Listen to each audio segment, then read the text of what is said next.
Hello everyone, welcome to article 351। हम लोग पढ़ रहे हैं। आज हम लोग पढ़ेंगे परिवर्तन कविता, जो कि सुमित्रा नंदन पंत द्वारा लिखी गई है और इसकी व्याख्या आज हम लोग पढ़ेंगे। तो परिवर्तन के बारे में बता दें तो परिवर्तन जो है, जो पंत जी हैं, इन्होंने पल्लव जो काव्य संग्रह है उससे संग्रहित है उसी में, और उसी से ली गई है।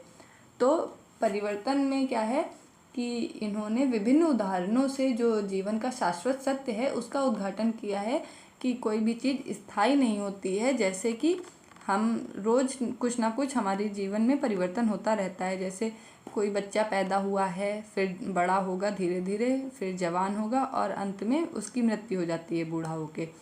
तो ये जो जीवन में कुछ भी चीज़ हम लोग पहले से सोच नहीं सकते हैं कि आगे क्या होने वाला है। तो भविष्य जो है हमें पता नहीं होता है। यही जीवन का सत्य है कि कल क्या हो जाए हम कुछ कह नहीं सकते हैं। इसी चीज़ को जो परिवर्तन कविता के माध्यम से पंत जी ने दर्शाया है। इस पूरी कविता में भयानक रस है, उसके साथ शांत रस है, मुक्तक छंद है, मानवीकरण अलंकार है और खड़ी बोली भाषा है। लक्षणा शब्द शक्ति है इसमें, क्योंकि जो कहा गया है उसके अर्थ अलग अलग निकाले जा सकते हैं। बहुत ही विस्तृत व्याख्या हो सकती है, तो व्याख्या करने की कोशिश करते हैं।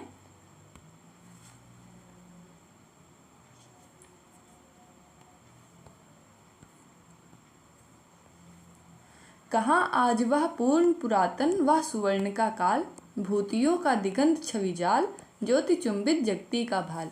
तो पंत जी ने जो परिवर्तन कविता है इसको 3 भागों में विभाजित करके इसका वर्णन किया है। कि पहले जैसे भारत के बारे में इन्होंने कहा है, पंत जी के समय भारत अंग्रेजों का गुलाम था। तो भारत का एक भूतकाल था।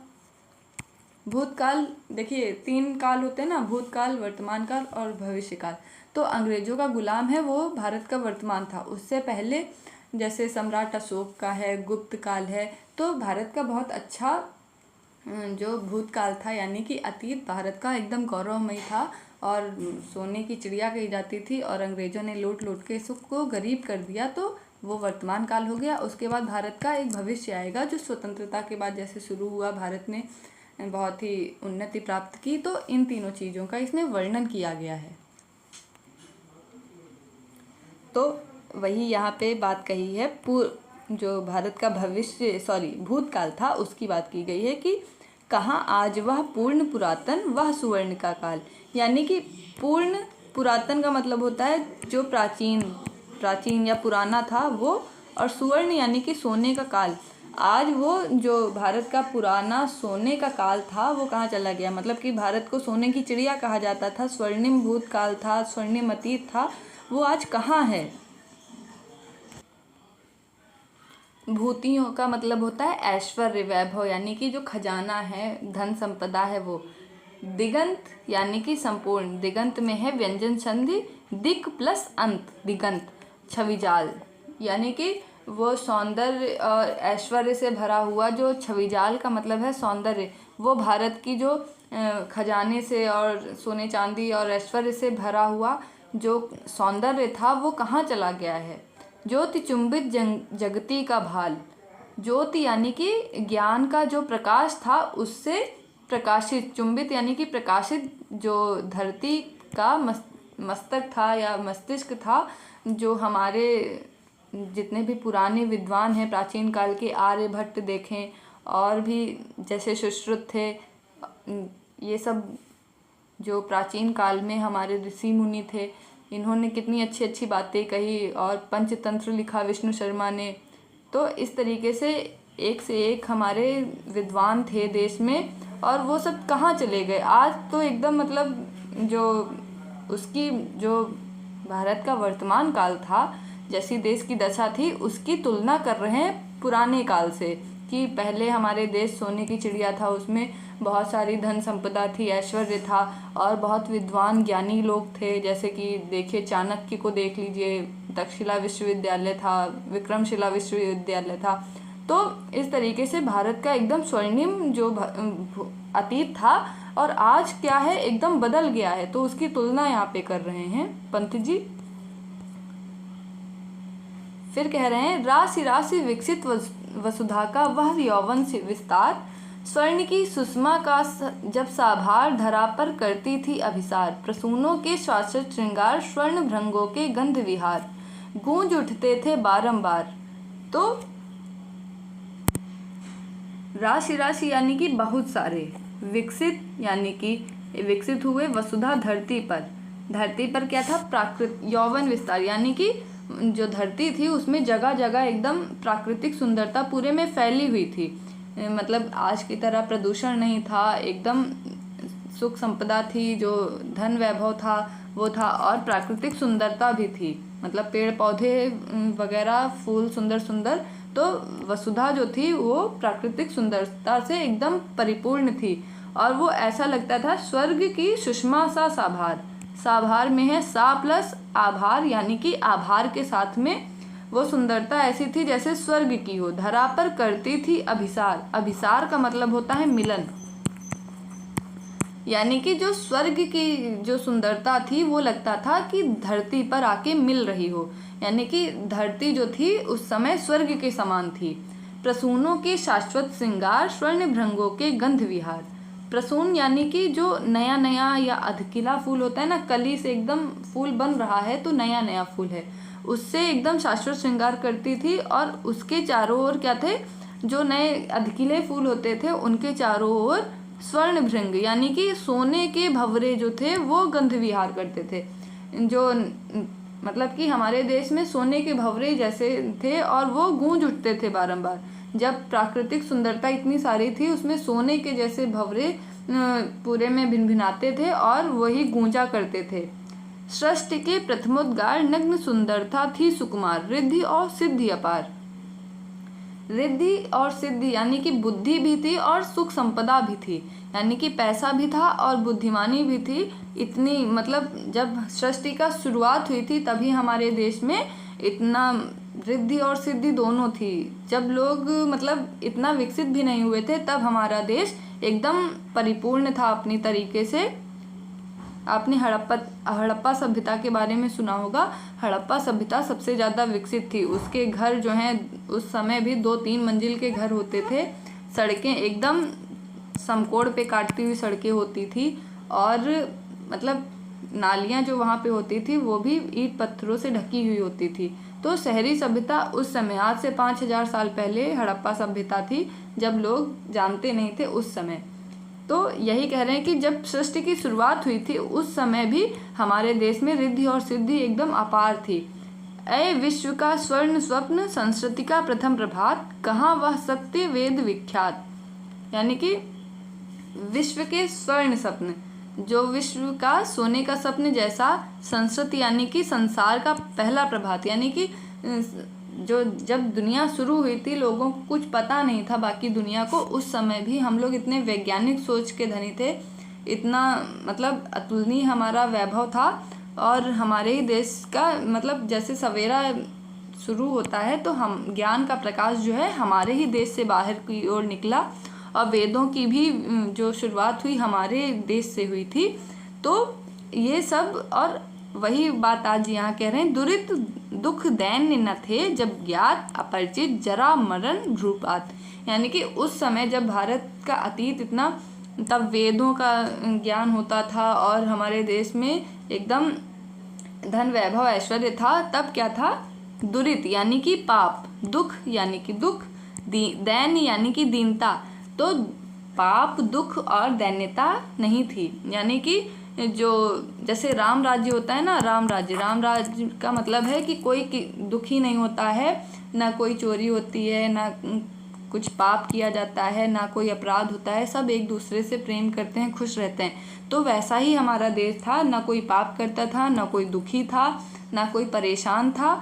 ये सारी चीज़ें लोगों को जब पता ही नहीं थी, ना थे जब ज्ञात। यानी कि ये सारी चीज़ें क्या होती हैं, दुख और पाप क्या होता है, ये लोगों को पता ही नहीं था। अपरिचित जरा मरण भ्रूपात, यानी कि जरा मरण, जो जरा का मतलब होता है बुढ़ापा, मरण यानी कि मृत्यु, भ्रूपात यानी कि जो वृद्ध होके जो हमारे मुंह में झुर्रियाँ पड़ जाती है ना, वो चीज़ें, तो लोग एकदम स्वस्थ बने रहते थे और मतलब समाधि लेके अपने जीवन का त्याग करते थे। लोग अकाल मृत्यु नहीं होती थी उनकी, और वो वृद्ध होके कमज़ोर होके उनका शरीर एकदम खराब नहीं होता था, एकदम स्वस्थ दिखाई देते थे। बूढ़े लोग भी एकदम अच्छे दिखाई देते थे। ये सारी चीज़ें हम लोगों को पता ही नहीं थी, ये कह रहे हैं। अब दूसरा पैराग्राफ है कि हाय सब मिथ्या बात, आज तो सौरभ का मधुमास शिशिर में भरता सूनी सांस। तो पंत जी यहाँ पे कह रहे हैं कि हाय, दुख से कह रहे हैं हाय सब मिथ्या बात। मिथ्या का मतलब होता है झूठ, कि हो अब तो ऐसा लगता है कि जो अतीत की बातें हैं, भूतकाल की बातें हैं, वो तो सारी झूठी हैं। मतलब इतना सारा चेंजमेंट हो गया है वर्तमान काल में कि जो पुरानी चीज़ें हैं वो सोच के लगता है कि सब झूठी होंगी, ऐसा कुछ होएगा ही नहीं, हमारा देश इतना सोने की चिड़िया था ही नहीं। या फिर यहाँ पे कहना चाह रहे हैं कि ये जो चीज़ें हैं ये सारी झूठी हैं, परिवर्तन ही एकमात्र सत्य है। जो परिवर्तन है वही होता है जीवन का सत्य, बाकी सारी चीज़ें झूठी हैं। तो लक्षणा शक्ति है, तो इसलिए हम इसके 2-3 अर्थ निकाल सकते हैं। आज तो सौरभ का मधुमास शिशिर में भरता सूनी सांस। शिशिर का मतलब है सर्दी की ऋतु। तो जैसे सर्दी की ऋतु होती है तो उसमें सारे पेड़ों के पत्ते वगैरह झड़ जाते हैं, सूखे पेड़ खड़े रहते हैं, लोग कांपते रहते हैं, और मतलब सुंदरता जो है प्रकृति की वो सारी खत्म हो जाती है एक तरीके से। तो वही कह रहे हैं कि जो मधुमास यानी कि बसंत ऋतु में जो सुगंध थी, हरे भरे पेड़ पौधे थे, उनमें फूल लगे थे, उन पे चिड़िया बैठ के चहचहाती रहती थी, तो वो जो बसंत की ऋतु का सौरभ यानी कि सुंदरता थी, सुगंध थी, वो शिशिर यानी कि सर्दी की ऋतु में सूनी सांसें भरता है। यानी कि जब पेड़ों में पत्ते नहीं है, फूल नहीं है, तो क्या होगा, सुगंध जो है वो सूख गया। यानी कि इसको एक तरीके से ये भी समझ सकते हैं, जब जवान इंसान होता है तो वो मतलब एकदम परफ्यूम वगैरह लगा के खुशबू करता है, और वहीं जब बुढ़ापा आ जाता है तो उसको सांस लेना भी बहुत मुश्किल हो जाता है, खास खास के सांसें लेता है। तो इस तरीके से वही मधु ऋतु में गुंजित डाल झुकी थी जो यौवन के भार, अकिंचना में निज तत्काल सिहर उठती जीवन है भार। मधु ऋतु यानी कि बसंत में जो गुंजित थी डाल, जैसे बसंत ऋतु में क्या है, पेड़ हरा भरा होता है ना, उसमें क्या होगा, पेड़ होगा, पेड़ में एकदम फल लगे हैं, तो क्या होगा, फल लगे हैं तो डाल क्या होगी, झुक जाएगी। और उसमें क्या है, अगर फूल लगे हैं तो उसमें भंवरे, तितली, मधुमक्खी सब भिनभिनाएंगी। तो क्या है, जो बसंत की ऋतु है उसमें गुंजित थी जो डाल, वो झुकी थी यौवन के भार, यानी कि उसमें फल फूल लगे थे, तो वो क्या थे, कुछ झुकी हुई थी, भार से झुक गई थी डाली, और उसके चारों ओर जो कीट पतंगे हैं, भंवरे हैं, तितलियां हैं, वो और सुंदरता उसकी बढ़ा रही थी। अकिंचना में निज तत्काल, यानी कि अब सर्दी की ऋतु में क्या है, वो खाली हो गई है, पतझड़ हो गया है, तो ये सारे पत्ते इसके झड़ गए हैं, ये केवल एकदम झाड़ की तरीके बचा है। और क्या है, सिहर उठती जीवन के भार। अब क्या है, जब सूखा पेड़ बचा है तो हल्की सी भी हवा आएगी तो ये इधर उधर हिलेगा, तो लगता है जैसे वो कंपित हो रहा है, सिहर उठ रहा है, अपना ही भार, मतलब कि उसको बहुत ज़्यादा लग रहा है। पहले क्या था, एकदम बॉडी बिल्डर पेड़ था, और अब बुढ़ापा आ गया है उसका, तो एकदम अपना ही शरीर एक जगह से दूसरी जगह चलाना उसको मुश्किल हो रहा है। आज पावस नद के उद्गार, काल के बनते चिन्ह कराल, प्रात का सोने का संसार, जला देती संध्या की ज्वाल। यहाँ पे कहने का मतलब है, आज पावस यानी कि बारिश की ऋतु में नद यानी कि नाले बहते हैं, पनारे बहते हैं। जैसे पानी गिर रहा है तो क्या होगा, छत से पानी टपकता है या नालियों में बहता है, तो वही कि बारिश की ऋतु में कभी, जैसे बारिश से पहले क्या होता है, एकदम सूखा है, पानी की ज़रूरत है, तो जब बारिश की ऋतु हुई तो नदी नाले बहने लगे एकदम, काल के बनते चिन्ह कराल। और जब पानी बहुत ज़्यादा बहने लगता है, बहुत ज़्यादा बारिश हो जाती है, तो क्या होता है, बाढ़ आ जाती है, तो वही कराल चिन्ह हो जाते हैं। तो वही मतलब कि कभी सूखा है, पानी की ज़रूरत है, तो पानी गिर गया तो हमारे लिए सुखद है, लेकिन क्या होता है, कभी कभी वही सुख जो है जब अति हो जाती है उसकी तो क्या होता है, हम लोगों के लिए बहुत घातक हो जाता है। वही कि कभी पानी की ज़रूरत थी तो बारिश की ऋतु हमें अच्छी लग रही थी, अब वही बाढ़ बन के आ गई है तो हमारे लिए भयंकर हो गई, कराल रूप धारण कर लिया है, अब जान माल दोनों का खतरा हो गया। वैसे ही प्रात का सोने का संसार जला देती संध्या की ज्वाल। जो रात होती है यानी कि रात में क्या होता है, अंधेरा हो जाता है, अंधेरा जो है उसको जब सुबह सुनहरा सूरज उगता है तो रात ढल जाती है। यानी कि अगर दुख है तो उसके बाद सुख आएगा, और सुख है तो ज़्यादा सुख हो गया तो उसके बाद फिर हमको दुख भी झेलना पड़ेगा। यही जीवन का नियम है, यहाँ पे कह रहे हैं। अखिल यौवन के रंग उभार, हड्डियों के हिलते कंकाल, कचों के चिकने काले व्याल, केचुली कास सिवार, गूंजते हैं सबके दिन चार, सभी फिर हाहाकार। तो यहाँ पे कह रहे हैं अखिल यौवन के रंग उभार, यानी कि जब जवान होते हैं, यौवन यानी कि जवान, अखिल यानी कि संपूर्ण, रंग उभार। तो रंग उभार का मतलब है जैसे हष्ट पुष्ट शरीर होता है, जो जवान व्यक्ति है तो जिम जाए चाहे ना जाए, उसका जो शरीर है एकदम तुस्त और चुस्त दुरुस्त और तंदुरुस्त दिखाई देगा, यानी कि एकदम सुडौल शरीर होएगा। तो सारे जो उभार होते हैं शरीर के वो सारे दिखाई देते हैं जब क्या होता है, वो जवान होता है। अब जब बुढ़ापा आ जाता है तो हड्डियों के कंकाल बचते हैं, यानी कि मांस वगैरह जो है, खून वगैरह सबकी कमी हो जाती है, तो क्या होता है केवल बुढ़ापे में हड्डियां ही बचती हैं शरीर में। बूढ़े लोग होते हैं उनके दांत भी गिर जाते हैं, देखा होगा, तो केवल हड्डियों के कंकाल बचते हैं।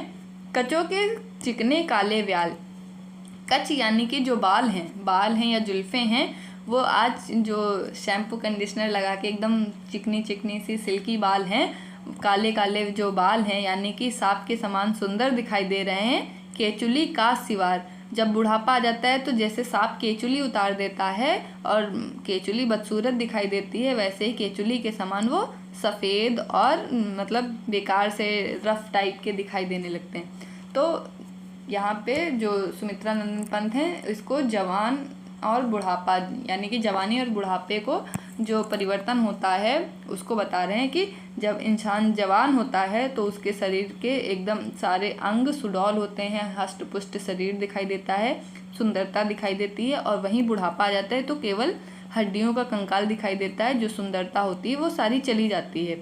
और जो सुंदर सुंदर बाल अभी दिखाई दे रहे हैं जवानी में, काले बाल, इनको आप लोग संवार रहे हैं, सजा रहे हैं, अच्छा हेयर कट करा रहे हैं, शैम्पू लगा रहे हैं, तो ये सारी चीज़ें जो सुंदर दिख रहे हैं वही बुढ़ापे में क्या होगा, जैसे सांप केचुली उतार देता है, सफ़ेद काले गंदे से बाल दिखाई देने लगते हैं, वैसे ही हो जाते हैं। गूंजते हैं सबके दिन चार, सभी फिर हाहाकार, यानी कि जितने भी लोगों के दिन हैं वो 4 ही दिन हैं, मतलब कि जितना भी खुशी है या फिर ये सारी जो चीज़ें हैं अच्छी वाली, वो 4 दिन के लिए हैं। 4 दिन की चांदनी फिर अंधेरी रात, तो वही चीज़ कि 4 दिन की सुखद चांदनी होती है और उसके बाद सब हाहाकार करते हैं। जैसे किसी की मृत्यु होती है या बुढ़ापा आता है, बीमारी लगती है, तो क्या होता है, सब हाहाकार करने लगते हैं, दुखी हो जाते हैं, सोच में पड़ जाते हैं। तो वही चीज़ यहाँ पे पंत जी बता रहे हैं।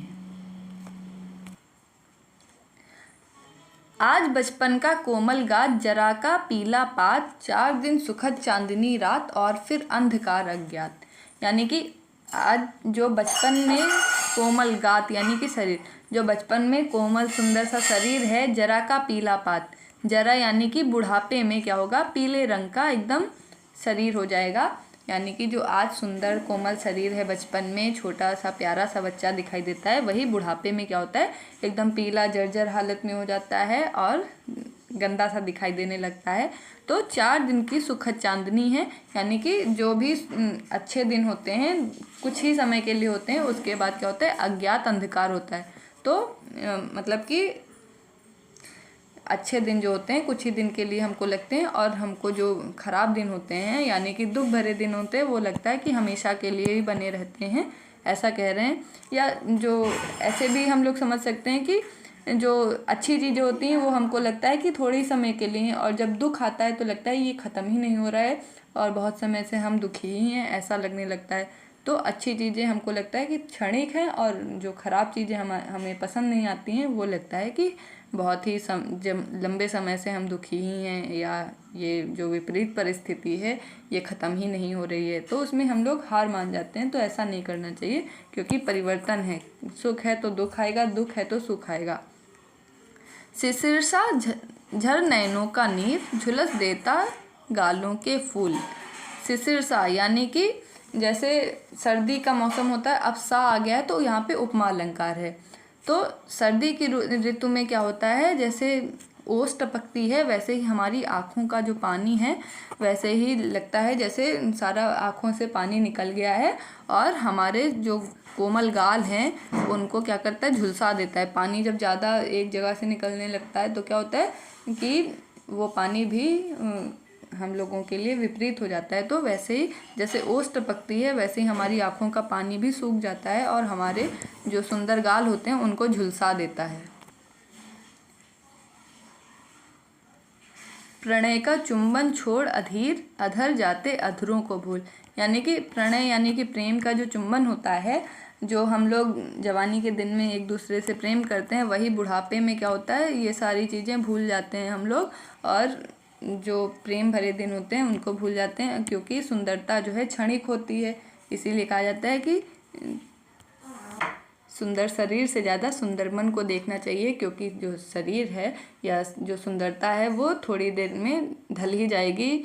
अब कुछ समय के लिए मेकअप वगैरह लगा के हम सुंदर बन सकते हैं, लेकिन जो हृदय की सुंदरता होती है वो हमेशा बनी रहती है, वो कभी ख़त्म नहीं होती है। तो मृदुल होठों का हिमजल हास उड़ा जाता निश्वास समीर, सरल भवों का शरदाकाश घेर लेते घन घिर गंभीर। तो मृदुल यानी कि मीठे जो कोमल होठ हैं उनमें क्या होता है, हिमजल हास यानी कि जैसे ओस के समान जो हंसी होती है, जो हमारे यानी कि यहाँ पे जवानी के दिन है, जो युवावस्था होती है उसमें जो हमारे कोमल होठों के ऊपर ओस की बूंदों के समान जो सुंदर हंसी होती है, वही बुढ़ापे में क्या होता है, एकदम जैसे सांस लेना भी कठिन हो जाता है। जो हम सांस निकालते हैं वो भी बहुत कठिनाई से हमारे शरीर से वायु बाहर अंदर होती है। सरल भवों का शरदाकाश, जैसे जो जवानी में क्या होता है, एकदम चेहरे पे एक भी झुर्रियाँ नहीं होती हैं, एकदम चिकना सा चेहरा होता है। तो शरदाकाश जैसे शरद ऋतु में एकदम साफ आसमान होता है, वैसे ही हमारा चेहरा होता है बेदाग एकदम सुंदर सा। वही बुढ़ापा आ जाता है तो इसमें जैसे घेर लेते घन यानी कि बादल जो हैं पूरे आकाश में जैसे घिर आते हैं, और जो अंधियारा होता है वो छा जाता है, वैसे ही हमारे चेहरे पे झुर्रियाँ पड़ जाती हैं, और भौवें जो होती हैं वहाँ पे जो माथे पे सिलवटें आ जाती हैं, पूरे चेहरे पे सिलवटें आ जाती है, तो वो गंभीर मतलब गंभीरता दिखाते हैं। तो वही यहाँ पे जो बचपन है, युवावस्था है, उसका बुढ़ापे से जो परिवर्तन होता है उसका वर्णन यहाँ पे कर रहे हैं कि जो युवावस्था में मृदुल कोमल होठ होते हैं उनकी हंसी जो होती है वो उसके समान सुंदर होती है, रूपक अलंकार है यहाँ पे। और वही बुढ़ापा जैसे ही आता है तो हमें सांस लेना भी दूभर होता है, हमारी सांसें भी सूखी सूखी सी निकलती हैं, और बहुत ही कठिनाई होती है हमको जीवन ही जीने में। और जो हमारा सुंदर सा साफ एकदम जैसे शरद ऋतु का आसमान होता है एकदम साफ सुंदर सा, और वैसा सरल चेहरा हमारा जो होता है वो ही बुढ़ापे में क्या होता है, जैसे बारिश के ऋतु में घनघोर घटाएं छा जाती हैं, काले काले बादल आ जाते हैं, वैसे ही हमारा चेहरा जो है झुर्रीदार और बहुत सारी जो कुरूपता से भर जाता है। तो यही जीवन का नियम है, परिवर्तन होता रहता है।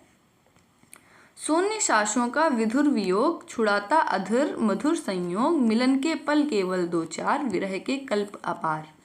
तो शून्य सांसों का विधुर यानी कि जिसका प्रिय जो होता है, विधुर का मतलब होता है ऐसा व्यक्ति जिसकी पत्नी नहीं है, लेकिन यहाँ पे जेंडर की बात है ही नहीं। जो काव्य होता है, काव्य में जेंडर की बात नहीं होती है। जैसे लक्षणा शब्द शक्ति है तो हमें अर्थ निकालना है, और भावार्थ जैसे बने वैसा निकाला जाता है। तो शून्य सांसों का विधुर यानी कि जिसका प्रिय जो है उसके पास नहीं है, उससे उसका क्या है, वियोग हो गया है। छुड़ाता अधुर मधुर संयोग, वो जो है छुड़ाने की कोशिश करता है, जो अपने प्रणय के दिन थे, जो संयोग की अवस्था में अपने प्रिय से उसका प्रेम प्रलाप था उसको भूलने की कोशिश करता है, क्योंकि मिलन के पल जो होते हैं केवल कुछ ही समय के लिए मिलन होता है, और जो विरह होता है वो लगता है जैसे कल्प यानी कि युगों तक चला जा रहा है, वो ख़त्म नहीं हो रहा है। यानी कि जो सुखद क्षण होते हैं वो हमें लगता है जीवन में थोड़े ही समय के लिए आते हैं, लेकिन जब विपरीत परिस्थितियाँ आती हैं तो लगता है वो ख़त्म ही नहीं हो रही हैं, वो चलती ही जा रही हैं और जीवन कष्टों से ही भरा है, ऐसा लगता है। अरे वे अपलक चार नयन आठ आंसू रोते निरुपाय, उठे रोवा रोवों के आलिंगन कसक उठते कांटों से हाय। तो अरे वे अपलक चार नयन यानी कि जब दो लोगों की आंखें मिलती हैं तो क्या होता है, चार हो जाती हैं। यानी कि जब दो लोग प्रेम में होते हैं तो प्रेम में होते हैं, उसके बाद क्या होता है, अगर उनका बिछड़न मतलब वियोग हो जाता है, एक दूसरे से मिल नहीं पाते, तो आठ आठ आंसू रोते हैं, यानी कि फिर उनमें दुख हो जाता है। यानी कि अगर कोई प्रेम में है तो उसके बाद क्या होता है, अगर उनका मिलन नहीं हुआ है और वो वियोग में है तो आठ आठ आंसू रोते हैं, यानी कि उनके जीवन में क्या होता है, दुख ही दुख हो जाता है। उठे रोवों के आलिंगन यानी कि जब उनका आलिंगन होता है, वो आपस में मिलते हैं, तो क्या था, उनके अंदर जो रोवे होते हैं वो उठ आते हैं। यानी कि प्रेम में क्या होता है, कंपन होता है, एक अलग टाइप की फीलिंग होती है, तो वही यहाँ पे दर्शाई जा रही है। और जब उनका बिछड़ जाते हैं तो क्या होता है, वही चीज़ें जो है कांटों के समान दुखदाई लगती हैं। यानी कि संयोग की अवस्था में हमें बहुत सुख लगता है कि अपने प्रिय से बहुत प्यार होता है, वहीं वियोग हो जाता है तो एकदम सारी चीज़ें दुख में चेंज हो जाती हैं। वो जो मेमोरीज होती हैं वो भी क्या होता है, दुख में ही एकदम याद करके रोना आ जाता है। तो ये सारी चीज़ें बनी रहती हैं जीवन में।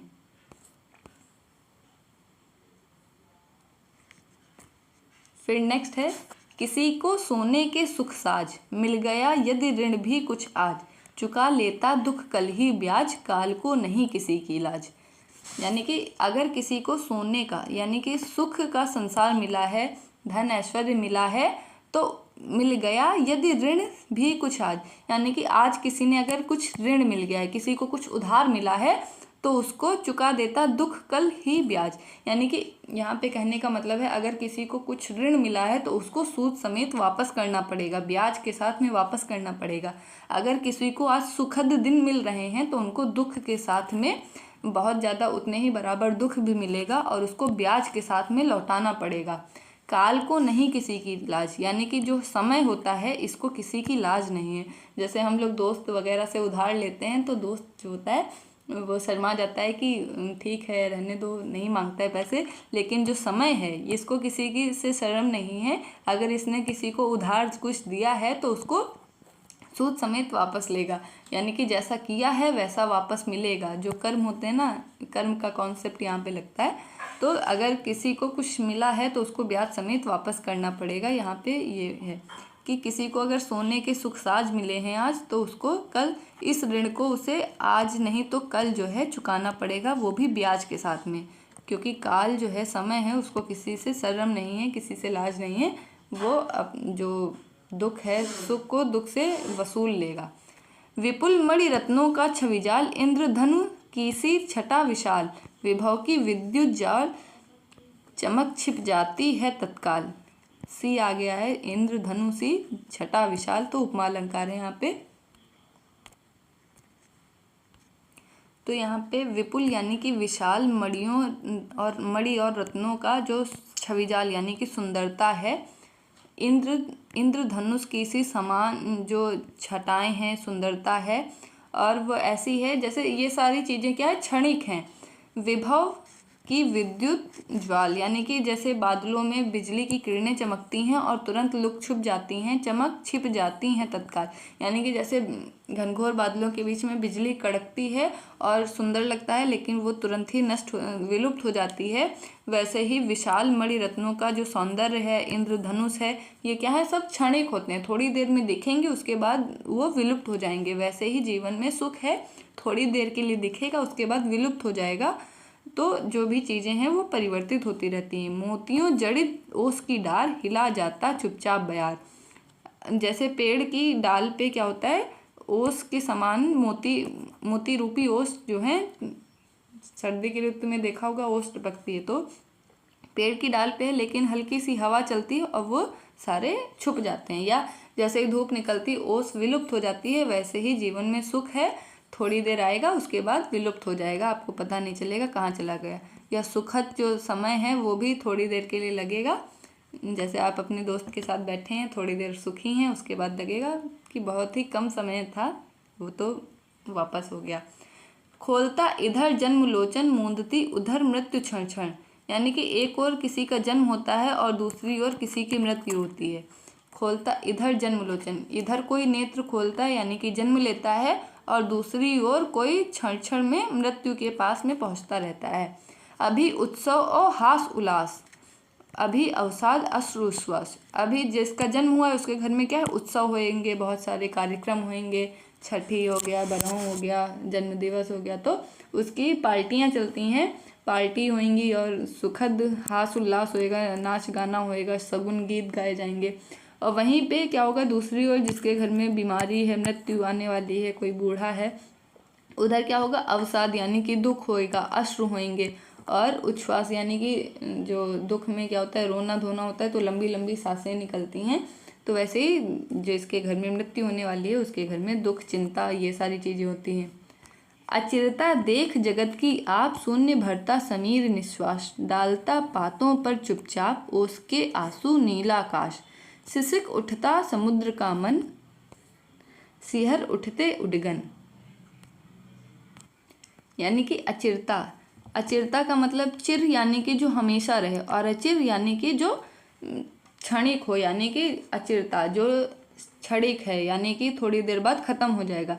जगत की आप, जगत की जो अचिरता है, अनिश्चितता है कि कोई चीज़ स्थायी नहीं है, ये सब चीज़ों को देख के शून्य भरता समीर निश्वास, शून्य का मतलब है आसमान से भी लेते हैं, तो आसमान जो है ऐसा लगता है, या फिर स्वयं जो है समीर वायु जो है, स्वयं वायु जो है वो सूनी सांसें भरता है, ठंडी ठंडी सांसें भरता है। जो समीर, इसीलिए वायु जो है इसीलिए ठंडी लगती है क्योंकि जगत की ये जो अस्थायी चीज़ें हैं या अनिश्चितता है, इसको देख के वो खुद ही दुखी हो जाता है और ठंडी ठंडी सांसें भरने लगता है। तभी क्या है, डालता पातों पर चुपचाप ओस के आंसू नीलाकाश, इसी वजह से क्या है, नीला आसमान जो है वो भी दुखी होता है, इसीलिए वो चुपचाप क्या है, जैसे हम लोग दुखी होते हैं तो आंखों से आंसू निकलते हैं, वैसे ही नीला आसमान भी रो रो के ओस के रूप में अपने आंसू निकालता है। यहाँ पे कहने का मतलब है जो प्रकृति है वो भी इस संसार की अनिश्चितता के देख के दुखी होती है। जो वायु है खुद भी ठंडी सांसें भरता है, जो नीला आसमान है वो भी रोता है, ओस के समान वो बूंदे गिराता है।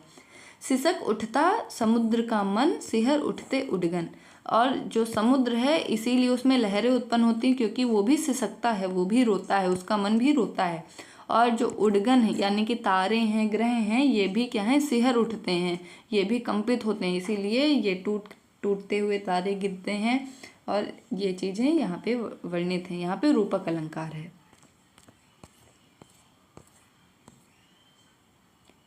अहे निष्ठुर परिवर्तन तुम्हारा ही तांडव नर्तन, विश्व का करुण विवर्तन तुम्हारा ही नैनोन्मीलन, निखिल उत्थान पतन।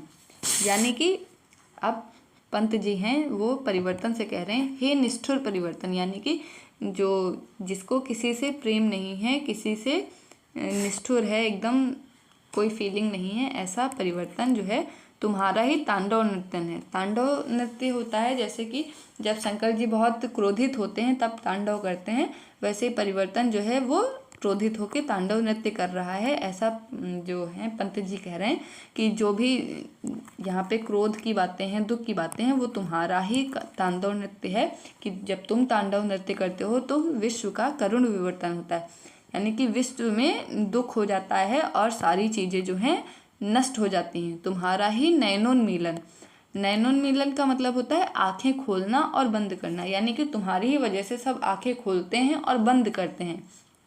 निखिल उत्थान पतन, और जो उन्नति होती है या फिर जो अवनति होती है, यानी कि जो चीज़ें बनती हैं और जो चीज़ें बिगड़ती हैं, वो सब सारी ही चीज़ें तुम्हारी वजह से हैं। मतलब कि जीवन में जो संसार में चीज़ें हैं वो परिवर्तन की वजह से ही हैं। अरे वासुकी सहस्त्र फन, यानी कि वासुकी जो नाग है उसके क्या है, उस सहस्त्र फन, सहस्त्र का मतलब है 1000 फनों वाले वासुकी सांप के समान तुम हो। लक्ष्य अलक्षित चरण तुम्हारे चिन्ह निरंतर, यानी कि लक्ष्य का मतलब है लाखों, अलक्षित यानी कि अदृश्य, जो दिखाई न दे ऐसे चरण के, यानी कि तुम वासुकी सांप के समान 1000 फनों वाले हो और दुनिया में क्या है, तुम अपने चिन्ह छोड़ रहे हो, पैरों के चिन्ह छोड़ रहे हो, लेकिन लाखों चिन्ह वो हैं लेकिन दिखाई नहीं देते हैं। परिवर्तन ही हर जगह है, लेकिन जो ये परिवर्तन है ये किसी को दिखाई नहीं देता है, किसी को समझ नहीं आता है। जब बाद में बहुत समय बीत जाता है, मतलब परिवर्तन धीरे धीरे होता रह रहा है लेकिन हमें पता नहीं चल रहा है, टाइम जो है धीरे धीरे चलता जा रहा है और हमें पता नहीं चल रहा है। जब एकदम सुबह से शाम हो जाती है तब हमको पता चलता है कि दिन बीत गया, लेकिन जैसे जैसे धीरे धीरे टाइम हम लोग बिता देते हैं वो हमें पता नहीं चलता है। वैसे ही परिवर्तन है कि चेंजमेंट हो रहा है, जो चीज़ बनी है वो बिगड़ भी रही है, लेकिन इतने धीरे धीरे वो चीज़ें होती रहती हैं कि हमें एकदम से पता नहीं चलता है। जब चीज़ एकदम ख़राब हो जाती है या एकदम बन जाती है तभी हमको पता चलता है, बीच में नहीं पता चलता। तो वही यहाँ पे कह रहे हैं कि तुम 1000 फन वाले वासुकी के समान हो और तुम्हारे जो पैर हैं वो दिखाई नहीं देते हैं, लेकिन पूरी दुनिया में तुम्हारे ही चिन्ह हैं, लाखों चिन्ह हैं तुम्हारे ही, लेकिन वो दिखाई नहीं देते हैं। छोड़ रहे हैं जग के विक्षत वक्ष स्थल पर, यानी कि तुम्हारे जो चरण हैं वो निरंतर, यानी कि तुम्हारे ही पैरों के चिन्ह जो हैं निरंतर जगत, यानी कि ये जो संसार है इसके विक्षत यानी विक्षत यानी कि जो चोटिल है या जिसमें चोट लगी हुई है या खराब हो गया है, वैसे वक्ष स्थल पर तुम्हारे पैरों के निशान छोड़ रहे हो तुम बार बार। शतशत फेनोत्फासित स्फीत फुत्कार भयंकर, जैसे सांप होता है फुत्कार करता है ना अपना, और क्या करता है उसके मुंह से झाग निकलता है जो विष होता है वो, तो वैसे ही सैकड़ों सांसों, यानी जब सांस लेता है तो उसमें क्या होता है, झाग निकलता है, और उससे तुम भयंकर फुत्कार कर रहे हो, सबको डरा रहे हो, घुमा रहे हो घनाकार जगती कांबर। और तुम जो है घनाकार यानी कि बादलों के समान, जैसे आकाश में बादल घूमते हैं वैसे ही जगत के अंबर, जगत रूपी अंबर में तुम घूम रहे हो। और मतलब जैसे बादल होता है पूरे संसार जो आसमान में घूमता रहता है, वैसे ही तुम जगत को घुमा रहे हो और अपना मतलब कि अपना क्रोध दिखा रहे हो। मृत्यु तुम्हारा गरल दंत कंचुक कल्पांतर, मृत्यु जो है जीवन, जो मृत्यु है वो तुम्हारा गरल दंत है। गरल यानी कि विष का दांत है मृत्यु, यानी कि जब जैसे सांप डसता है तो क्या होता है, जहर मनुष्य के शरीर में चला जाता है और मृत्यु हो जाती है। वैसे ही यहाँ पे तुलना कर रहे हैं, उपमा अलंकार है और रूपक भी है कि जैसे जगत रूपी संसार में तुम गोल गोल घुमा रहे हो जैसे बादल घूमते हैं, और जो मृत्यु है वो तुम्हारा जहर का दांत है, जैसे सांप में जहर का दांत होता है वैसे ही मृत्यु किसी की जान लेना तुम्हारा दांत है। और कंचुक कल्पांतर, और ये जो समय बदलता रहता है, जैसे कंचुक केचुली सांप बदलता है वैसे ही तुम युगांतर करते हो, युग में परिवर्तन करते हो, ये केचुली बदलने के समान है तुम्हारा। अखिल विश्व ही विवर वृक कुंडल दिक्मंडल, और जो विवर का मतलब है बिल, जैसे सांप का बिल होता है वैसे ही तुम्हारे लिए हे परिवर्तन, तुम्हारे लिए पूरा जो संसार है वो तुम्हारे जो बिल के समान ही है। वक्र कुंडल, उस पर तुम कुंडली मार के बैठे हो। दिग्मंडल यानी कि सभी दिशाओं से तुम ऐसे विश्व को कह रहे हैं यहाँ पे कि जो पूरा संसार है तुम्हारे लिए तुम्हारा बिल है, तुम उस पर कुंडली मार के बैठे हो सभी दिशाओं से। दिग्मंडल यानी कि सभी दिशाओं से तुम उस पर कुंडली मार के बैठे हो, यानी कि कोई किसी से जो परिवर्तन है इससे कोई बच नहीं सकता है, सबके जीवन में आएगा और पूरे विश्व में ये बैठा है और कोई इससे बच नहीं सकता है। तो परिवर्तन ही शाश्वत सत्य है, परिवर्तन के अलावा जीवन में कुछ नहीं है। यही पंत जी हैं वो बता रहे हैं कि परिवर्तन और मृत्यु ही जीवन का एकमात्र सत्य है। जीवन अस्थिर और क्षणभंगुर है, यानी कि कुछ समय के लिए जो चीज़ें हैं वो हैं क्षणभंगुर है, बाकी सारी चीज़ें समाप्त हो जाएंगी। संसार में जो चीज़ बनी है वो नाशवान है, यानी कि जो एक तरीके से कहा जाता है ब्रह्म सत्य जगत मिथ्या, यानी कि जो ईश्वर है या जो जीव है, जो संसार है वो असत्य है, यानी कि ये सब माया का पर्दा है, ये सत्य नहीं है, केवल ईश्वर ही सत्य है। वैसे ही जो संसार में चीज़ें बनी हैं वो नष्ट होंगी ही होंगी, संसार नाशवान है। आज जिसका जन्म हुआ है उसकी मृत्यु होगी। आज जो सुंदर दिख रहा है वो कल कुरूप हो ही जाएगा। यही जीवन का सत्य है, सुख है तो दुख आएगा। तो यही परिवर्तन की व्याख्या थी। Thank you very much for watching this video. Please share this session and subscribe the channel.